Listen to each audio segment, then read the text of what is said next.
મોરબી જિલ્લાના માળિયા અને મિયાણી ખાતે આવેલ એક સામૂહિક આરોગ્ય કેન્દ્રમાં સારવાર અર્થે આવનાર દર્દીઓ જ બીમારીમાં સંપડાય તેવી સ્થિતિ સર્જાય છે। સ્વચ્છતાનો અભાવ અને અપૂરતા મેડિકલ સ્ટાફને લઈ અને દર્દીઓને ભારે હાલાકીનો સામનો કરવો પડે છે। અને એટલું જ નહીં, આ હોસ્પિટલમાં ફાયર સેફટીના સાધનો પણ એક્સપાયરી ડેટવાળા છે અને છતાં તંત્ર દ્વારા યોગ્ય પગલાં લેવામાં આવ્યા નથી। અને ત્યારે આ અંગે યોગ્ય જાણકારી અને જે જાગૃતતા છે તે લોકોમાં ફેલાવવામાં આવે તે પ્રકારની માંગ અત્યારે જાગૃત નાગરિકો દ્વારા થઈ રહી છે।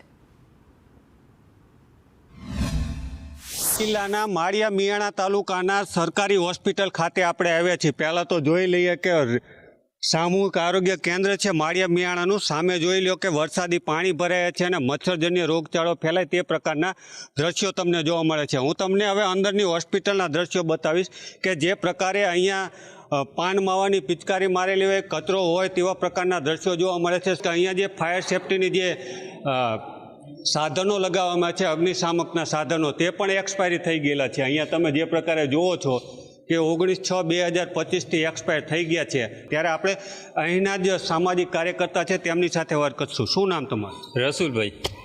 અહીંયા જે સારવાર મળે છે કેવા પ્રકારની મળે છે? કાંઈ નથી સારવાર, કોઈ સુવિધા નથી। અહીંયા સ્ટાફ પૂરો નથી, બરાબર? તમે જોઈ લ્યો સ્ટાફ અત્યારે અહીંયા જોઈ લ્યો, અંદર આવીને કોઈ હાજર નથી, બરાબર? અહીંયા આપણે મેડિકલ ઓફિસર છે જેઓ સારવાર કરી છે, તેમની પાસેથી પણ માહિતી મેળવીએ કે કયા પ્રકારની સુવિધા આપવામાં આવે છે। બેન, અહીંયા કેટલો સ્ટાફ?